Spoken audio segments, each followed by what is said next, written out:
Okay, so welcome. Thank you all for joining us here this evening.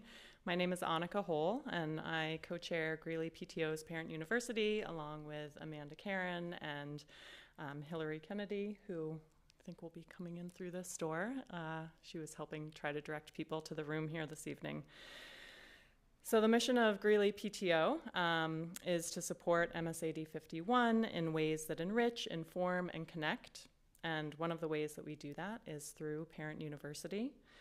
It's a program that was launched by Greely PTO in 2015 to provide free expert-led sessions on key topics for parents and families.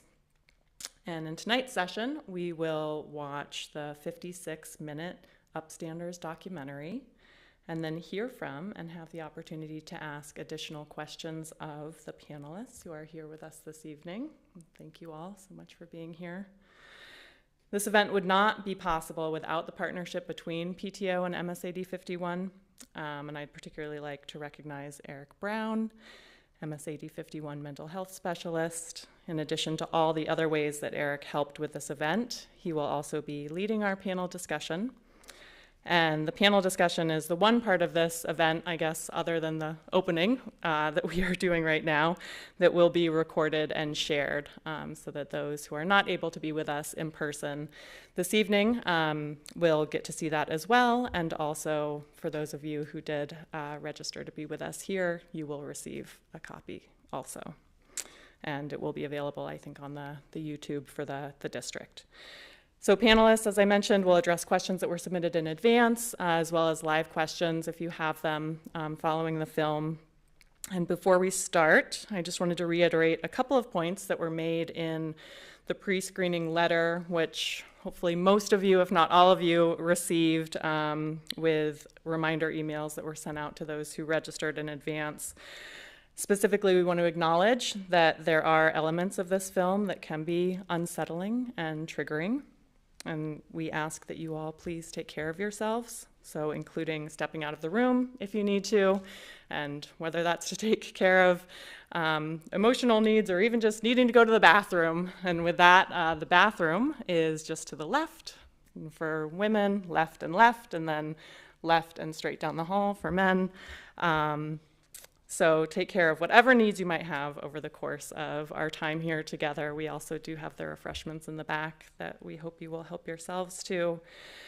And also know that there's the support staff through the schools, some of whom are on our panel this evening, who you can certainly look to as well, and that there is always help available 24 hours a day, 7 days a week. You can call or text the main crisis line at 1-888-568-1112, or text the crisis line at 741-741, or text or call the National Suicide and Crisis Lifeline at 988. And with that, I will turn things over to Eric for just a few words before we start. Thank you, Annika. So I'm Eric Brown, and to be honest, it's my privilege to be part of PTO and helping with this event, this special screening. And I'm going to be real brief, and we'll get to the movie because I don't want to keep you all night. But I just want to say thank you, everybody that's in this room right now. I know you had an option to watch it at home, and particularly because I think I sent a link out to everybody, even though you're going to be in person. But so thank you so much for being here. And I'm really thrilled with the turnout, and I'm really thrilled with the people at home that have also registered for this film, because to be honest with you, I think it's an important start. It shouldn't be a school thing, it shouldn't be a community thing, it should be a collective thing, right? Cyberbullying is a problem. It's a problem in a lot of our school districts. And I'm as far as adults, we're a huge protective factor against it. And I'm glad that we're here to start dialogue, conversations about cyberbullying. Again, this is not an end-all, be-all sort of thing. Hopefully the conversation doesn't stop here, and we continue talking about it. We can continue to address it to help our young people. So with that said, again, thank you so much. And we'll start the film, and after the film, we have this amazing expert panel sitting here today. We've got Jackie Hayes, who's a Greely High School vice principal. We've got School Resource Officer Amy Owen. We have Ruby Sky Mays, who's a GHS senior. and Peter Scott, GHS social worker. So we'll all answer questions once this is all finished, and without further ado, I guess we'll start this. So thank you. Let's make sure I can do this.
All right. So research suggests that Thank you, Chair. we, as adults, when we respond quickly and consistently, that it helps that reduce in or even stop in cyberbullying. So if your young person, your student, is having a hard time, please encourage them to talk about it.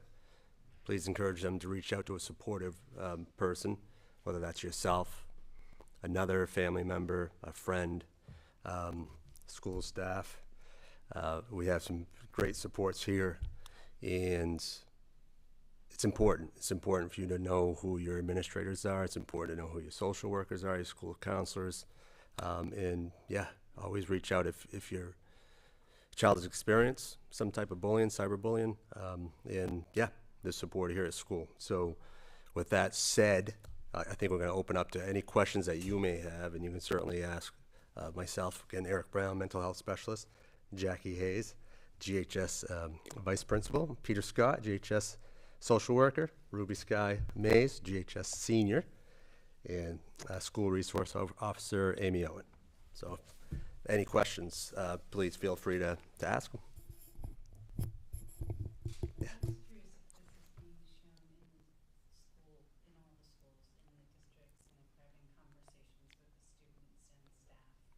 That's a terrific question. That was. Oh, I'm sorry. Yeah. So the question was, are we showing this in the schools? So all the schools for the students, and hopefully follow up with conversations from teachers or anything like that. It's a great question.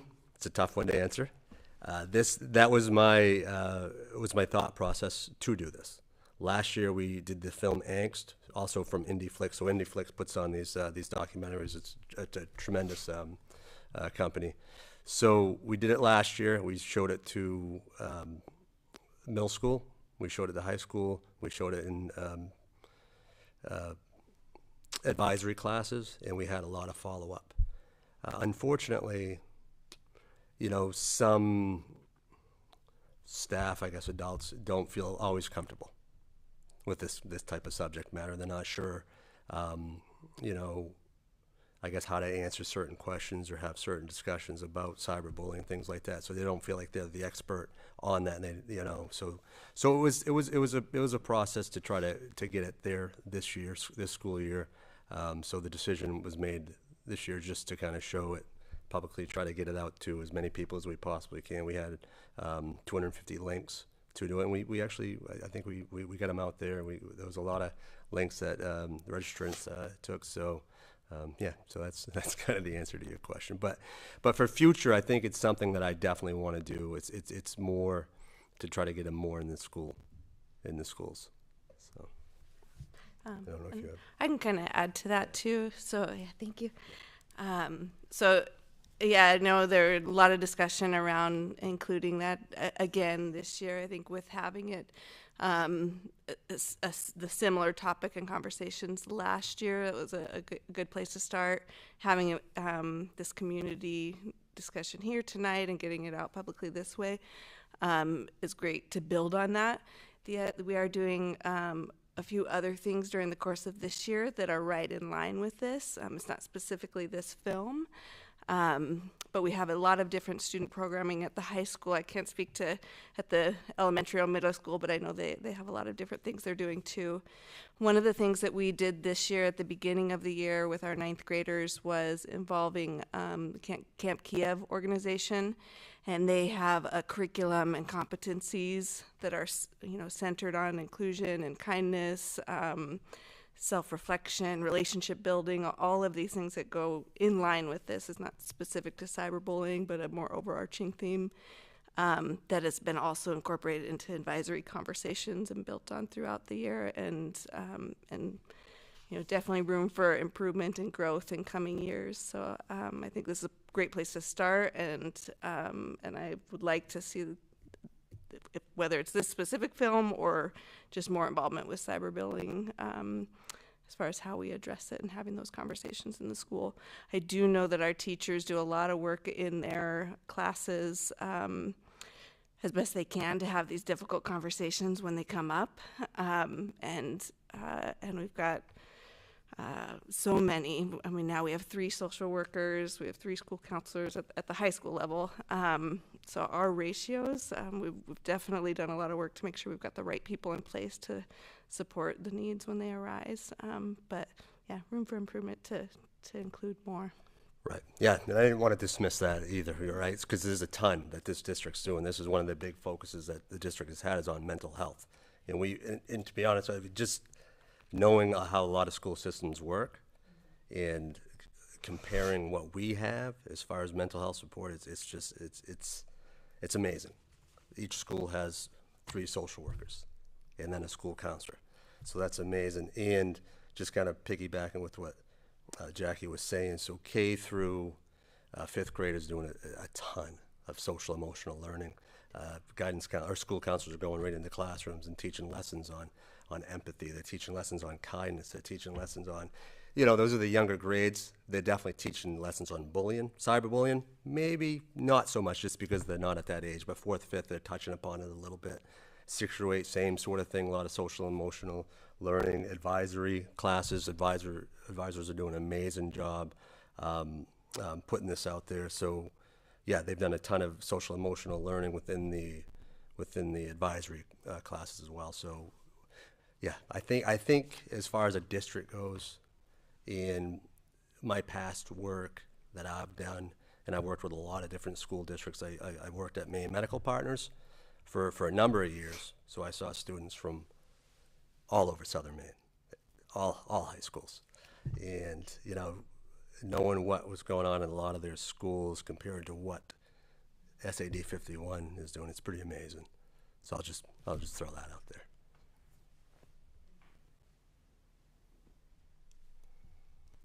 Jared. How long have you been doing this approximately? I'm sorry, the type, my role? Yeah, so I've been in this district for about 5 years. Now this is my 5th year. And then before that you were doing it?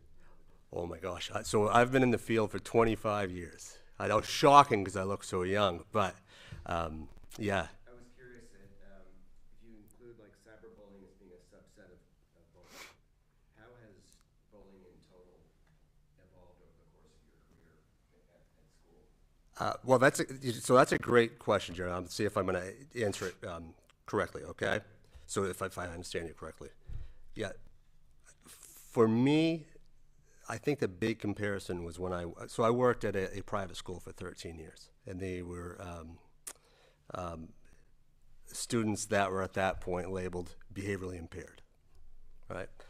So they had a lot of difficult challenge, but one of the big comparisons that I have is when I did work for Maine Medical Partners, and I saw a lot of different school districts and a lot of students from different districts, and the trend was upwards, right? When I started there, I don't even know, 10 years ago, is that you could see anxiety. It was increasing. My role was specifically created integrated clinician because anxiety was on the rise, because depression was on the rise, and it was a pediatric setting, so birth through 25 years of age, and they created my position because a lot of young people were coming in with all these physical complaints, and it turns out there was a lot of anxiety, there was a lot of depression, so there was a lot that was happening there as far as those emotional struggles and physical struggles. But what was going on was the rise in social media was also occurring, and I think that coming here was when COVID happened, it just exacerbated everything. Anxiety, depression. Studies suggest that cyberbullying is up 70% since COVID started. Isolation, anxiety, more time on screens. I think it's just increased so much, and it's evolved so much in the last, for me, and I know Mr. Scott's been in the district for a while, so in the last, I don't even know, 10 years, it's increased so much as far as bullying, and particularly cyberbullying. Yeah, I don't know if that answers your question, Jer. How much of the increase in total would you attribute to, smartphones and social media?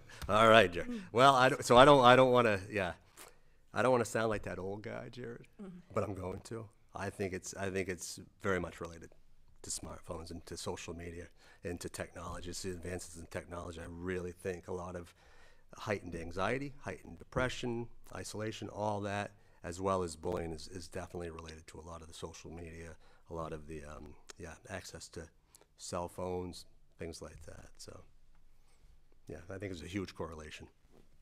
I don't know if anybody wants to add to I'd that. second that. I started here in 2008, which I believe was the first year that the iPhone really kind of hit the market. And I had come from another school district at that point.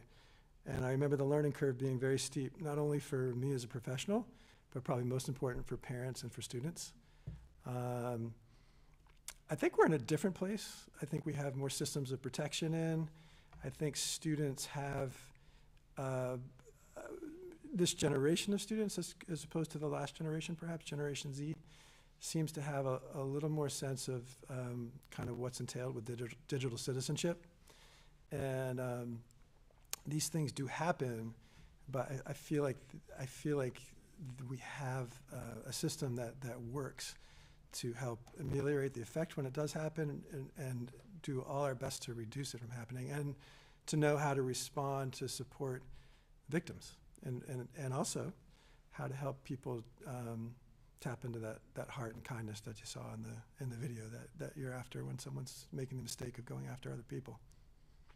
So I think it's a pretty nuanced question, and I think the research backs up what Mr. Brown was talking about in terms of the depression and anxiety piece. And definitely technology has exacerbated things.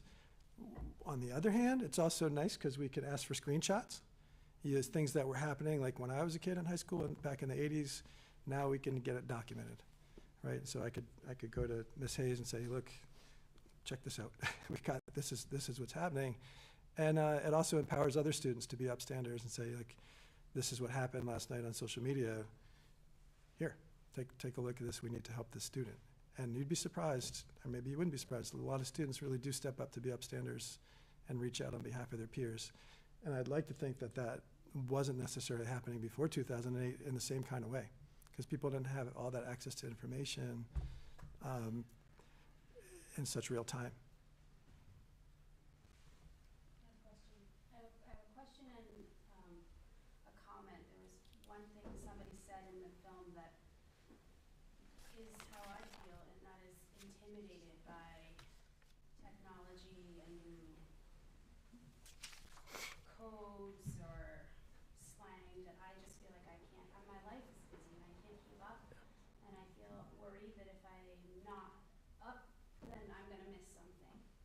So that's one my comment, and the second thing was a question on what is the school district's policy on bullying, and like, you know, if somebody gets bullying Instagram messages at night, is that the school's responsibility to help, and like, is it a 3 strikes you're out? I mean, you do hear, and even when I was in high school, kids getting bullied and having to be pulled from the school to move away, and it shouldn't have to come to that. And I was wondering what the school does to discipline.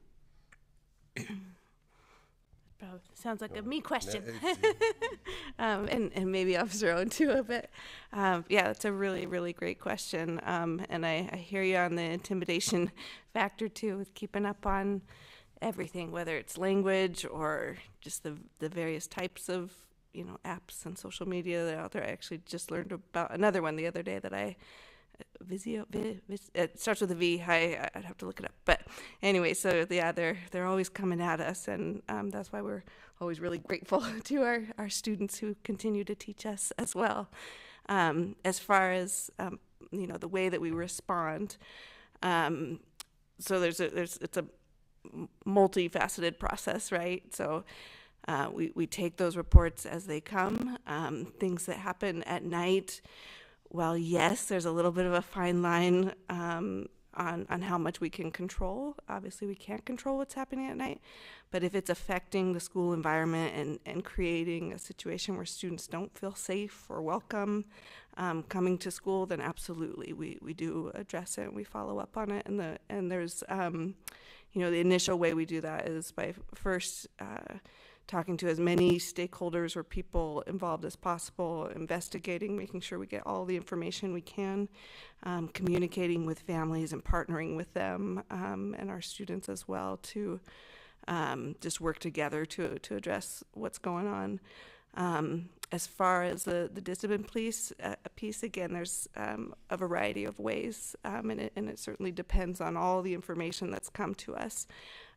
We, as best we can, we like to try to take a restorative approach, both in terms of trying to repair, if it's possible, between student conflict or mistreatment that's been happening. A lot of times, so I know when we think about bullying, a lot of times we think of just a victim and a perpetrator. Usually mistreatment is a little more complex than that. So we try to take a restorative approach, a lot of learning. We use these as learning opportunities for all involved. But yeah, certainly there's moments where it's appropriate to take a little bit more black and white if restoration isn't possible.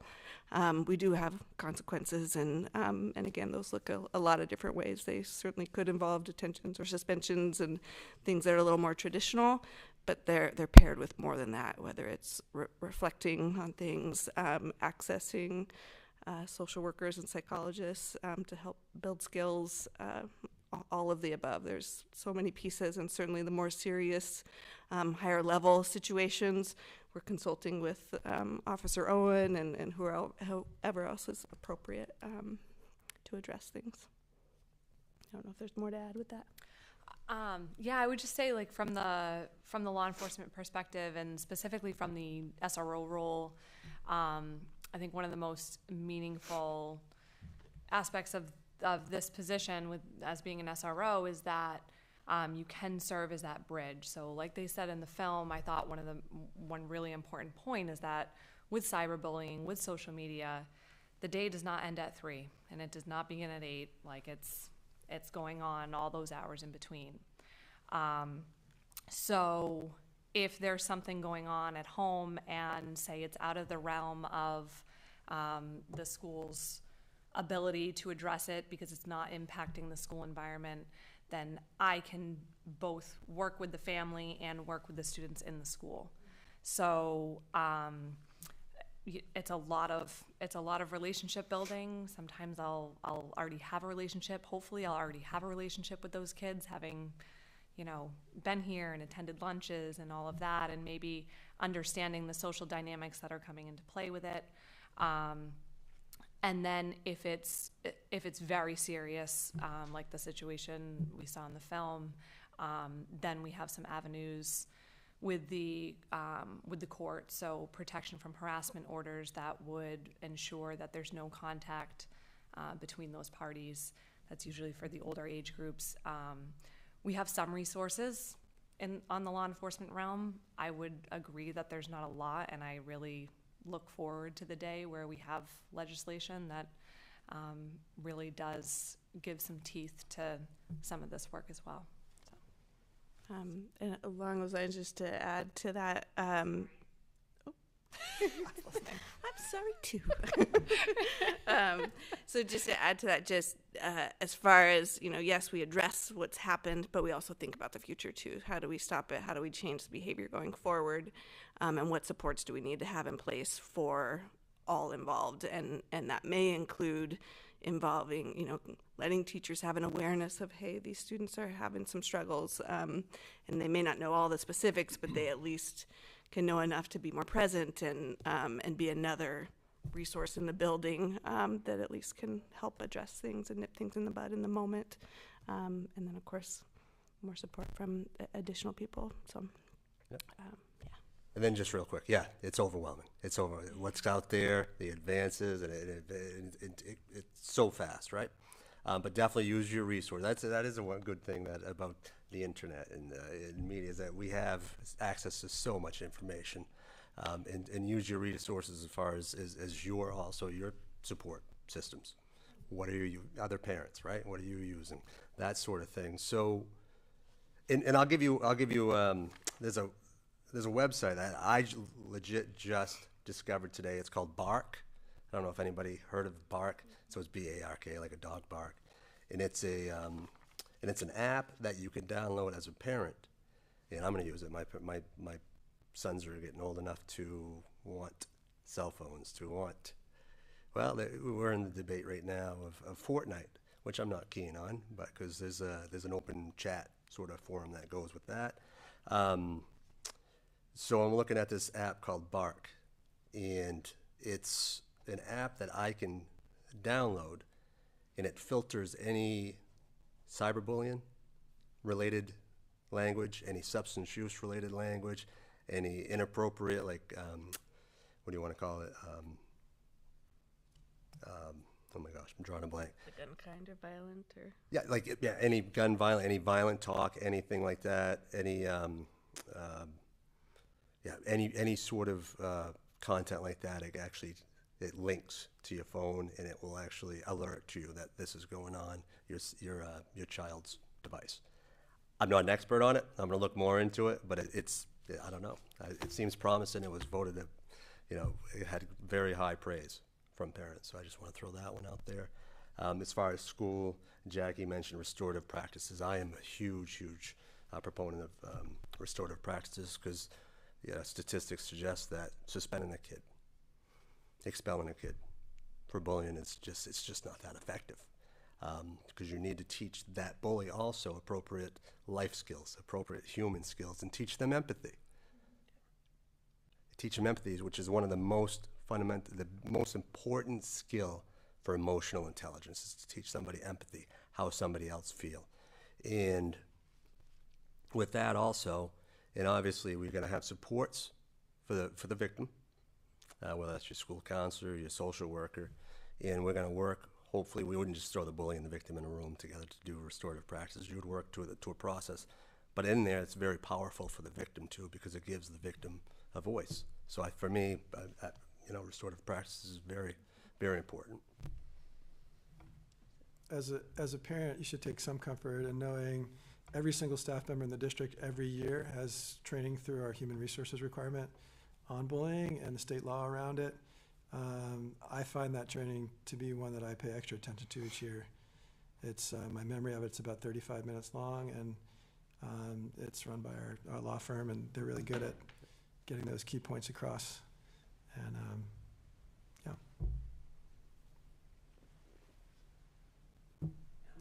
How much involvement are the parents?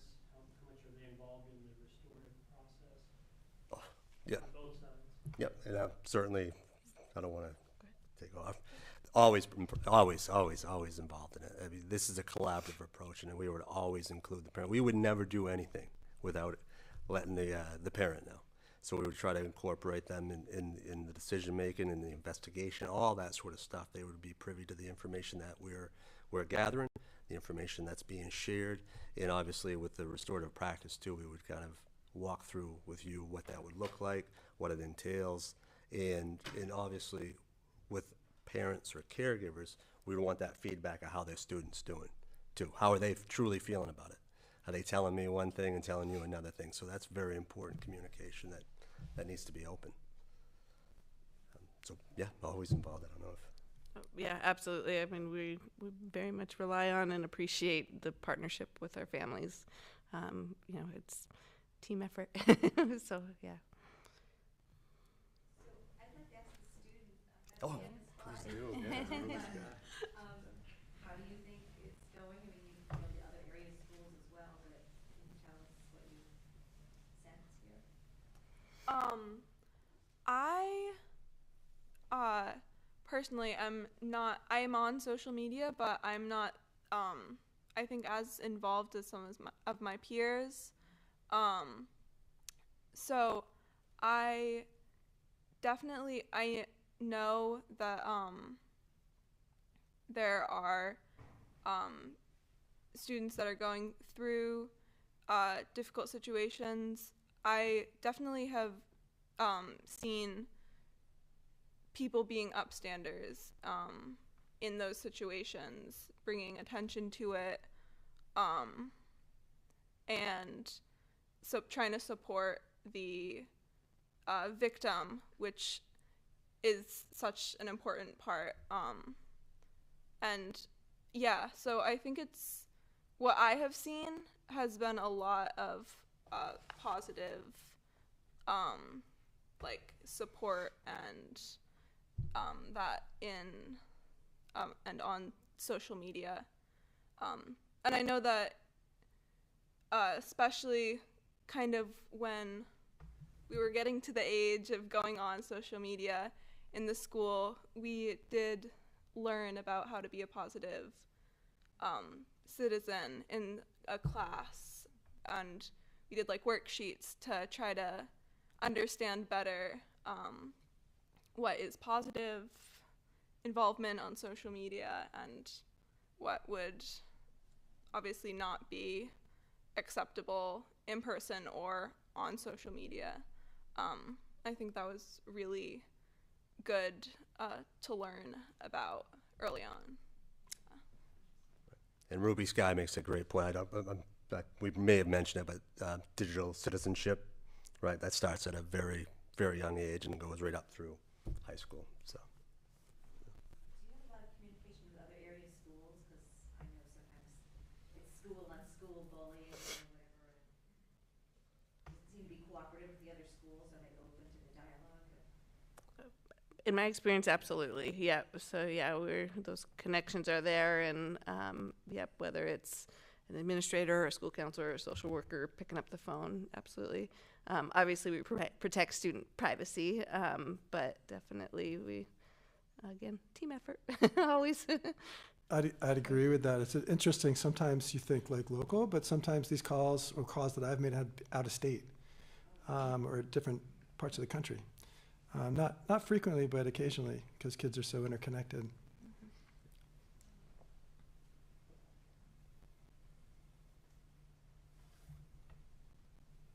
Any? Yeah. Oh, no. Whoever. Annika, you want to? Yeah. So I was just going to ask a little bit about kind of the nuance between conflict and bullying and how that spectrum is navigated as well. I know, Peter, you mentioned the training that you all go through that is very specific to what qualifies as bullying, which I understand does have a certain threshold attached to it. So I'm curious also about what we're doing or seeing in terms of conflict, things that might not quite reach that level of the legal definition. I'll just quickly speak to it, then I'll let whoever. Yeah, it's a definition. Bullying has a specific definition. It's got to have a power differential. It's got to be aggressive, physical, or emotional. And yeah, it's repeated. It happens more than once. It's a term that gets thrown out a lot, without a doubt, by students, and sometimes parents will reach out and say, my child's being bullied. And I would always take that serious when it just could be a typical conflict or an argument or a joke at somebody else's expense, a misplaced joke. And it's just one of those, no matter what comes through it, whether it's a conflict, whether it's bullying, we're still investigating. We're still going to do our follow-up. So with all the students involved, whoever made the comment. So it's still an investigative sort of thing. It's still addressed, and it still could be addressed through restorative practices, even if it's just a conflict. Bullying, I guess, we bump it up a little bit more, where there's more follow-through and more follow-up with the students involved. So, I don't know if anybody else. I think, and I was thinking about Officer Owen and my role in particular, and Jackie too, and Eric. It's like a lot of that comes down to your relationship with students and your ability to be trusted enough to be brought into a conflict. So someone coming to your office, or someone coming to you in the hallway, or someone Google chatting you on our technology and saying, hey, Mr. Scott, this is what's going on, or I saw something that I'm uncomfortable with, or this is what's happening for me. And inviting you in to do that. I think a big part of our roles is to really create those relationships and network in, so that we can be a part of that problem solving from the get-go before it gets to a different level. Yeah, I see that a lot in your space. Yeah. Yeah, I completely agree. And I think, I hate to use the word mediator because it's not really that. It's more allowing a space or creating a space where those students can work out their conflict and making sure that certainly doesn't get out of hand. And I think that when we as the adults are modeling that type of upstander behavior, where we're the ones like having expectations that you're not being disrespectful while you're explaining, the harm, or while you're explaining, what upset you, that it sets the tone for that expected behavior, and that's really important. And I think that's why we rely on families too, and on parents to also model that behavior, and why that becomes such an important partnership in any of this work.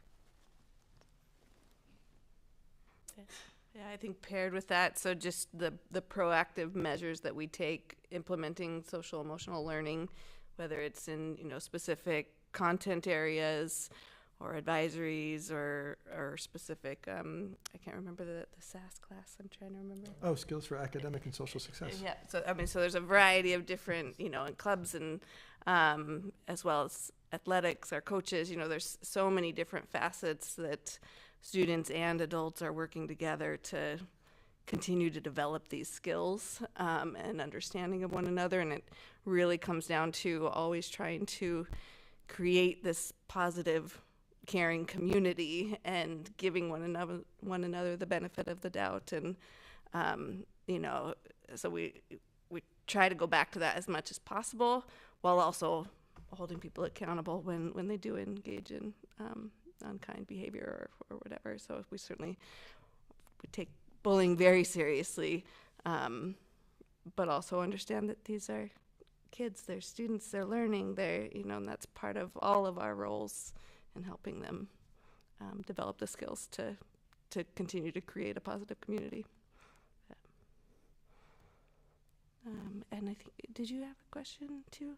No. I was just going to comment, just sort of throw it out there that going back to my original question about teacher involvement and just or the showing of the film, and I would just love to see it so that we have all staff who are comfortable having conversations around this and sort of being able to advocate not only on the spot but also to have those conversations maybe after the class, and that it sort of speaks to a more holistic experience, and that it's a daily, we're talking about it's a skill that everybody has to learn. And so and I know there's resources and all of that just at some point hope, not just for our school and our district, but that it will become more universal, that this is just part of what we address. Absolutely. Yep. Education system, and it's part of teaching life skills. Yep. As you said, from like K through Yeah. Yeah. And I can kind of add to some of the things that we're doing. So I think, to varying degrees, I think most are comfortable addressing things like in the moment, but I think everyone just wants to do the right thing in terms of navigating those more challenging conversations when we're getting into the more in-depth learning. So this year we also hosted an assembly, and this was also part of not being able to show this during the school year this year, just that competition for time, right? So we had an all-school assembly where Lawrence Alexander, you might have heard his name mentioned before, came and spoke with our entire student body on it wasn't cyberbullying specifically, but about inclusivity and how we treat each other, and it was really, really powerful. And meant a lot to the students, and teachers have been able to, there was an English lesson that was being taught the other day that I watched, where the students were doing an identity exploration activity and kind of building the empathy muscle, essentially, and thinking about how at any given time, any one of us has had a moment where we felt less than or outside or other. So this was being talked about in that lesson, and that teacher was able to refer back to the Lawrence Alexander conversation, and so it's just a really powerful. So I think that's all still happening. The other thing that we've talked about is, and are planning for, is some professional development to build on it even more. So the advisory classes did have follow-up conversations after the Lawrence Lawrence Alexander Assembly.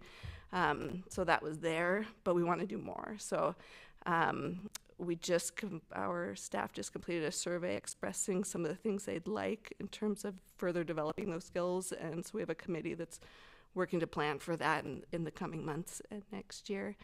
And then we're also reviewing other organizations that we can bring in to continue to build our student skills next year. So we had Camp Kiev with the 9th grade, but we're looking at other organizations to add to that with our 10th grade and 11th grade. So yeah, got lots of good things in the works. So, yeah. And you raise a great point. Yeah, so many good things happening. But you raise a good point as far as something that's talking about cyberbullying. Right? It's going to take more than just sitting here tonight, viewing a film, putting it out to the community. It's going to need to be an ongoing conversation. And it's the same with we as parents too, to have discussions about bullying and cyberbullying. It's not a one-time conversation we have. There need to be follow-up conversation. There need to be ongoing conversations that we need to have.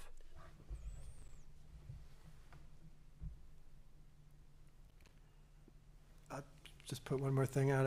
One thing the movie didn't cover that I've paid a lot of attention to over the years are people's identities, who they are as a person, their culture, their religion, their ethnicity, who they are.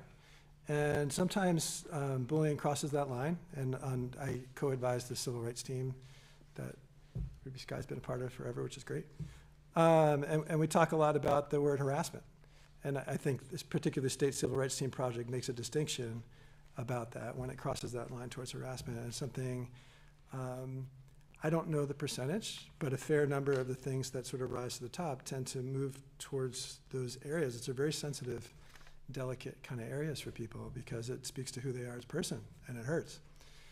So I just want you all to be aware of that too. And this is something the school does address, and very importantly, and I think the Lawrence Alexander work that we're doing is integral to that.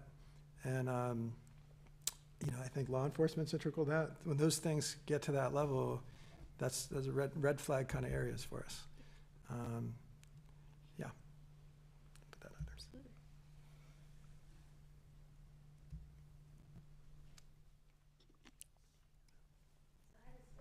So if you already answered this, just tell me. My husband will let me know.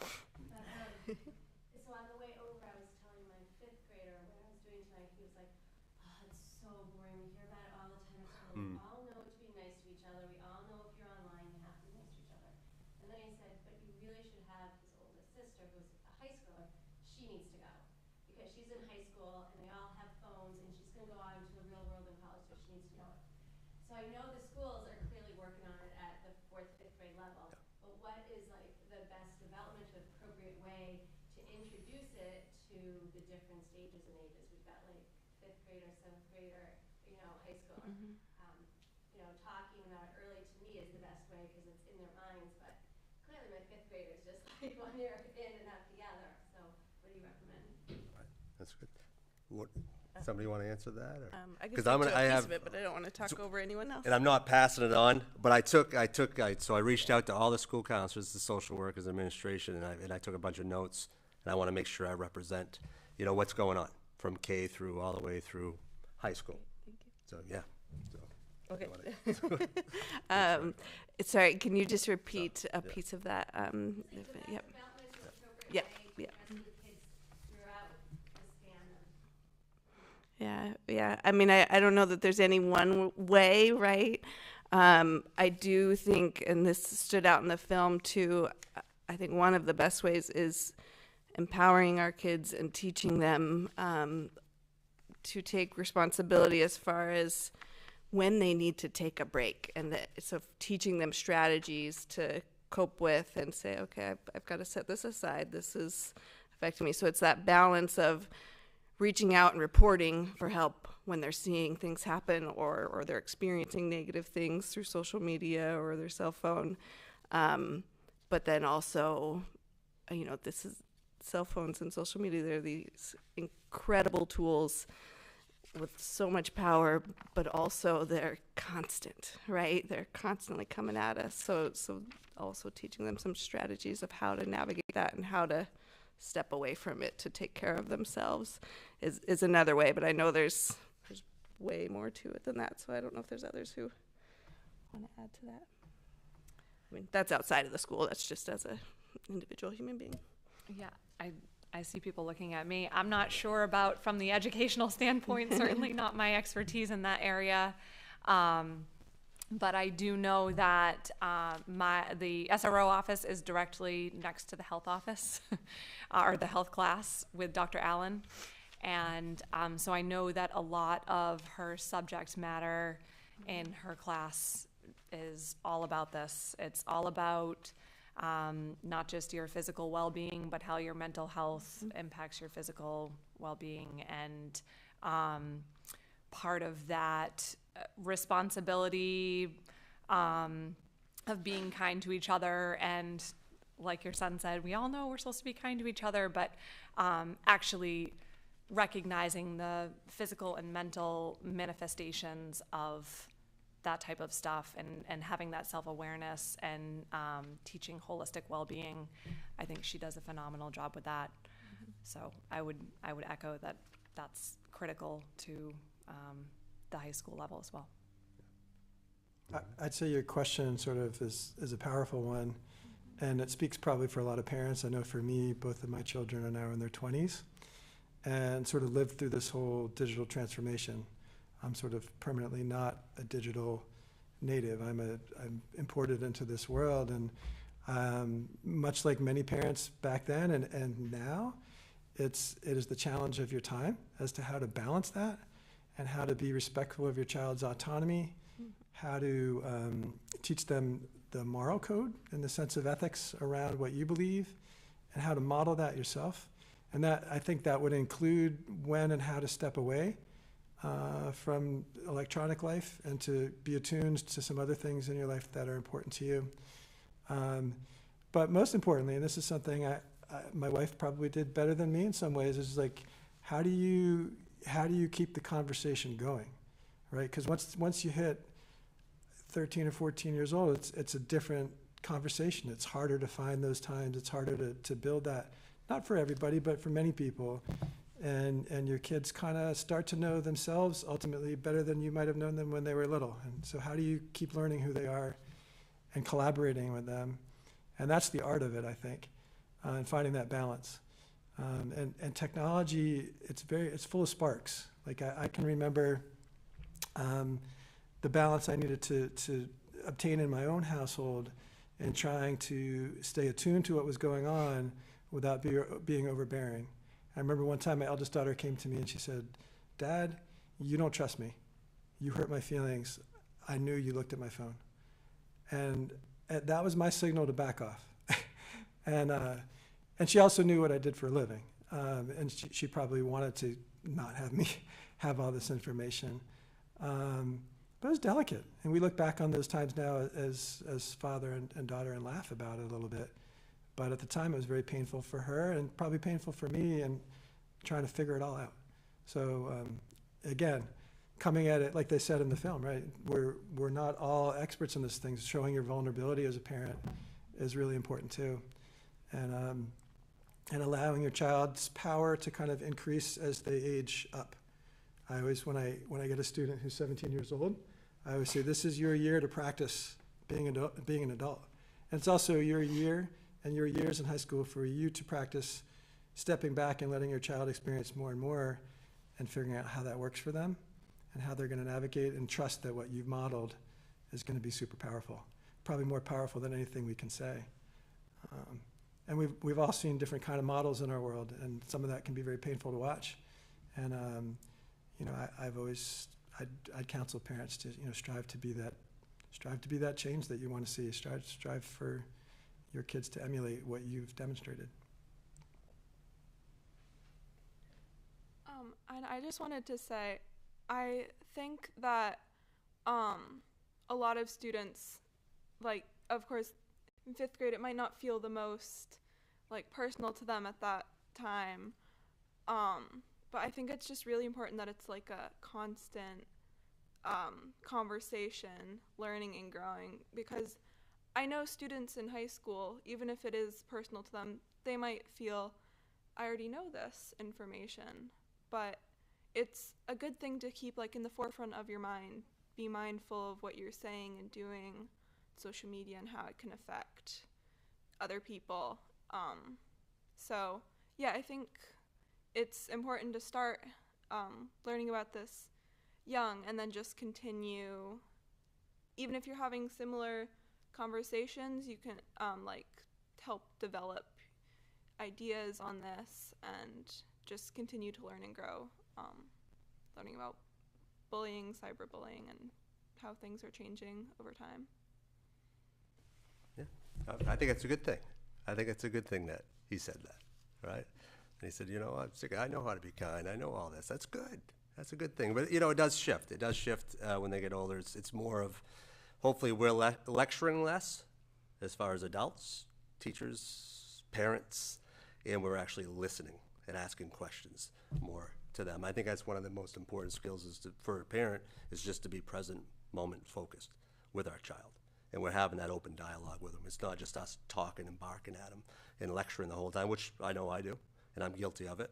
But it's time to pause, and few words are the best sometimes, and it's always nice to hear and listen and actively listen. And we have to put our cell phones down, and we have to shut our computers sometimes to actively listen. So it's the same sort of thing.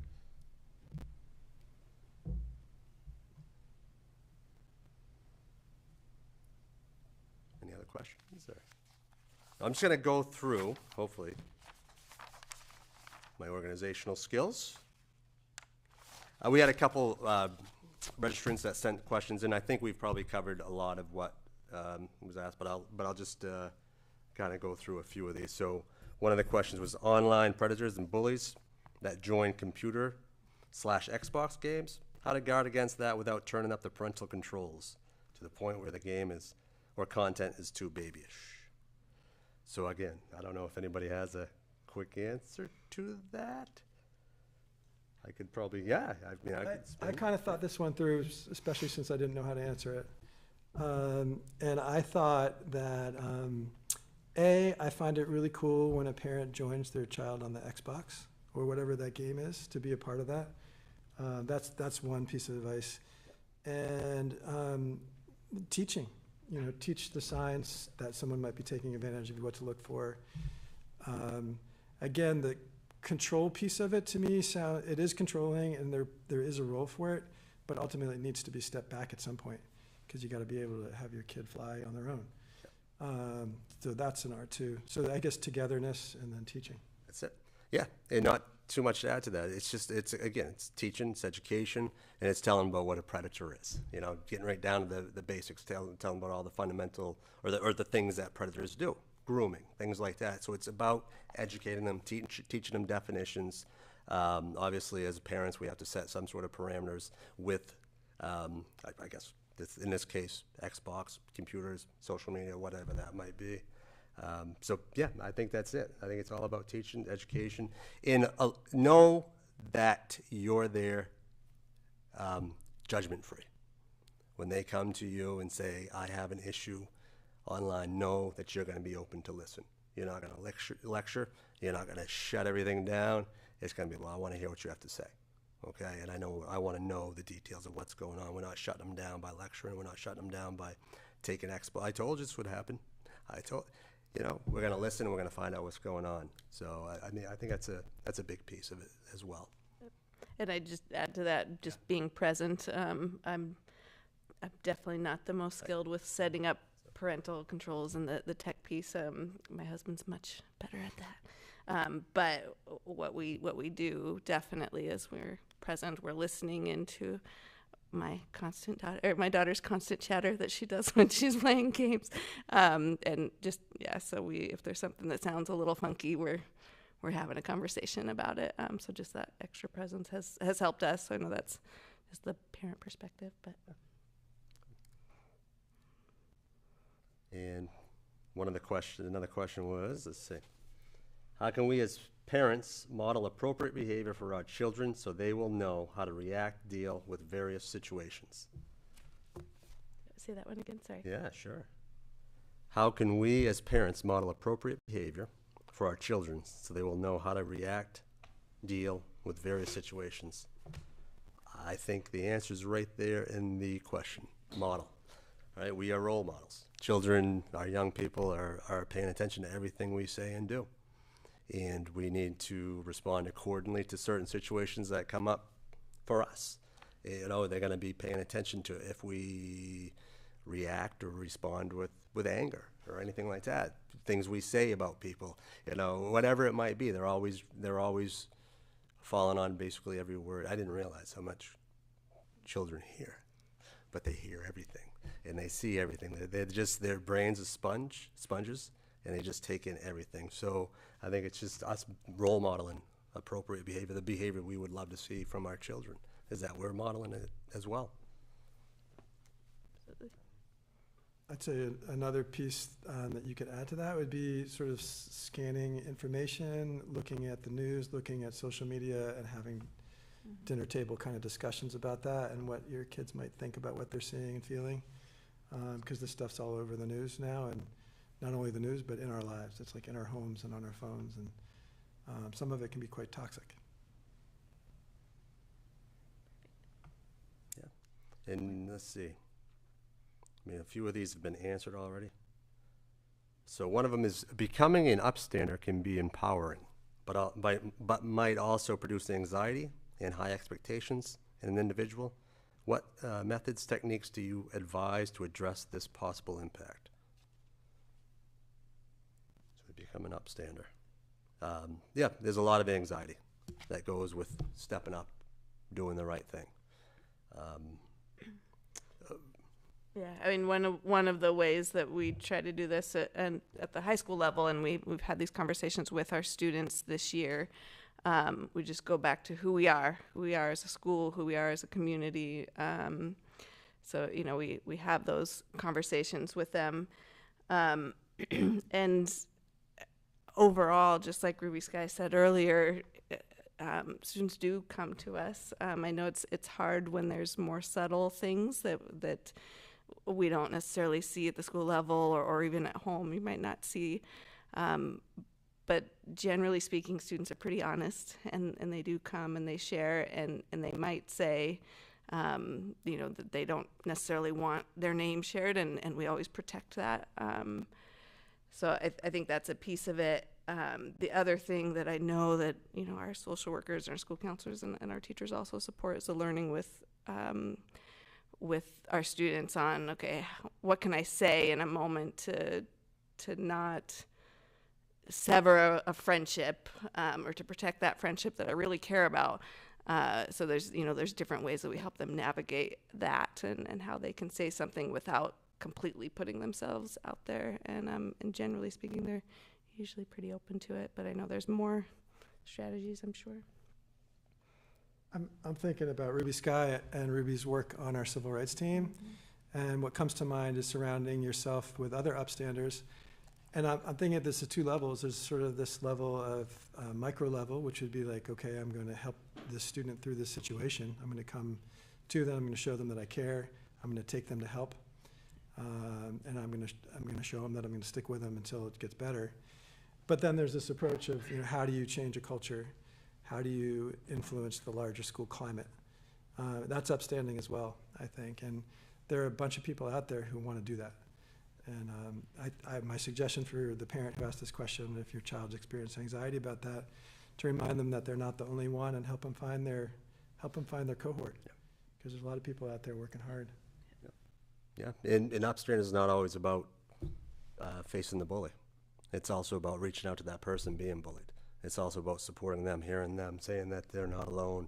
And it's also maybe an education that needs to happen where that upstander also is able to talk to an adult to say this is going on with this student. So hopefully feels comfortable doing that as well. So hopefully that will maybe lessen some of that anxiety. I think the film did a great job too of highlighting how important that continual coming back to who I am, what my values are, and having those conversations with kids at school, at home, and help building up that self-confidence in being an upstander and knowing what your values are. That self-confidence doesn't just magically appear. It's built, and it's a muscle. So I think working on that piece of it could alleviate some anxiety too for me. And I think that also in like the more traditional sense of being an upstander, of like helping to support the victim or confronting a bully, if that is what you're trying to do, can also be important to, like, if you have your friends with you, so you're not alone, you have the support, have your friends help you in addressing the conflict that's happening, and just getting support being an upstander, and giving support to the victim of the bullying. I think you probably do this well, Jackie. In fact, I know you do. I think when an upstander shows up, they're nervous about a number of things. They don't want retribution. They don't want to live in fear that things are going to get worse either for themselves or for the bully. And I think it becomes our job as school folks to let people know and validate that fear and let them know that we have their back and that will be addressed. I think in my interventions, I call that out, like right off the bat. I'll spell that out for someone. You might be feeling this way. Well, if you are, this is how we're going to support you through this, to sort of ameliorate that fear a little bit, because it's a valid fear, and nothing comes with a guarantee. So it does take a good deal of bravery to speak up, because it's not a guarantee that won't happen, but we'll do everything in our power to ensure that you're supported and that you're protected in coming forward. Absolutely.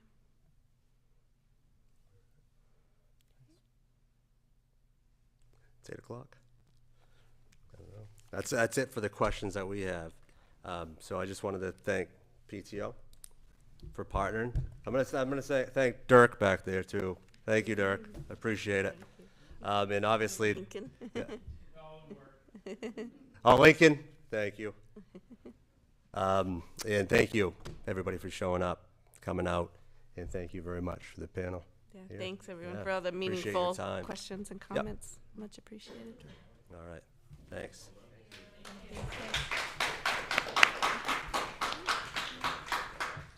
Thanks, panelists.